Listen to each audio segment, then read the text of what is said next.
उत्तर कुंजी विवाद पर शासन से 24 घंटे में मांगा जवाब। शिक्षक भर्ती आपत्तियों पर एकल पीठ ने वीडियो कॉन्फ्रेंसिंग के जरिए की सुनवाई। मामले की अगली सुनवाई कल 22 मई को होनी है।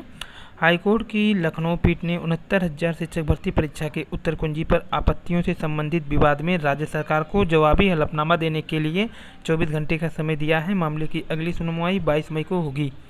यह आदेश न्यायमूर्ति मनीष माथुर की एकल पीठ ने ऋषभ मिश्रा व अन्य की ओर से दाखिल सेवा संबंधित याचिका पर सुनवाई के बाद दिया है। सुनवाई वीडियो कॉन्फ्रेंसिंग के जरिए हुई है। याचिका की ओर से वरिष्ठ अधिवक्ता LP मिश्रा व अमित सिंह भदौरिया ने विवादित उत्तरों के संबंध में विशेषज्ञ कमेटी का गठन कर उसकी रिपोर्ट के आधार पर पुनर्मूल्यांकन की मांग की। साथ ही चयन की प्रक्रिया पर अंतरिम रोक लगाने की मांग की। वहीं राज्य सरकार की ओर से याचिका का विरोध किया गया।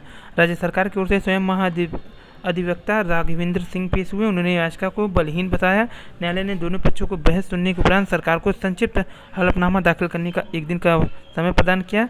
याचियों को 8 मई 2020 को जारी उत्तर कुंजी में 4 उत्तरों को लेकर आपत्ति है। 1.5 साल के DLED कोर्स को NCT ने दी है मान्यता। राष्ट्रीय मुक्त विश्वविद्यालय शिक्षा संस्थान NIOS के 18 महीने के DLED कोर्स को शिक्षा की भर्ती में अमान्य करार देकर विवाद खड़ा करने वाले NCT ने आखिरकार अब इसे मान्य करार दिया है। साथ ही संबंध में बिहार सरकार के अतिरिक्त मुख्य सचिव शिक्षा को चिट्ठी लिखकर इस फैसले से अवगत कराया।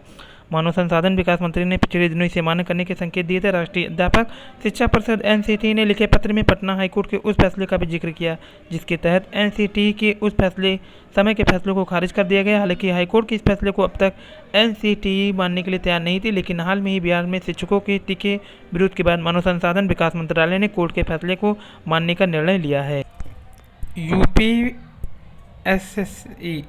यूपीपीएससी प्री की नई तारीख 5 जून को। तो यूपीएससी की प्री की नई तारीख 5 जून को। संघ लोक सेवा आयोग यूपीएससी ने सिविल सर्विसेज प्रीलिम्स परीक्षा 2020 की नई तारीख की घोषणा आगे बढ़ा दी है। आयोग ने कहा कि हालत को देखते हुए 5 जून 2020 को नई परीक्षा तिथि आधिकारिक वेबसाइट पर अपलोड कर दी जाएगी।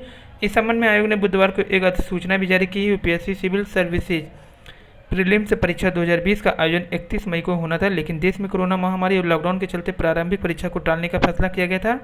इस बारे में आयोग ने 4 मई को अधिसूचना जारी करके परीक्षा स्थगित करने की सूचना दी थी। इससे नोटिस में यह भी कहा गया कि 4 मई को आयोग ने कोरोना वायरस से उपजी हालत को लेकर एक विशेष मीटिंग भी की थी, जिससे परीक्षा को टालने का फैसला लेना पड़ा था। तो यूपीएससी प्री की नई तारीख 5 जून को घोषित कर दी गई।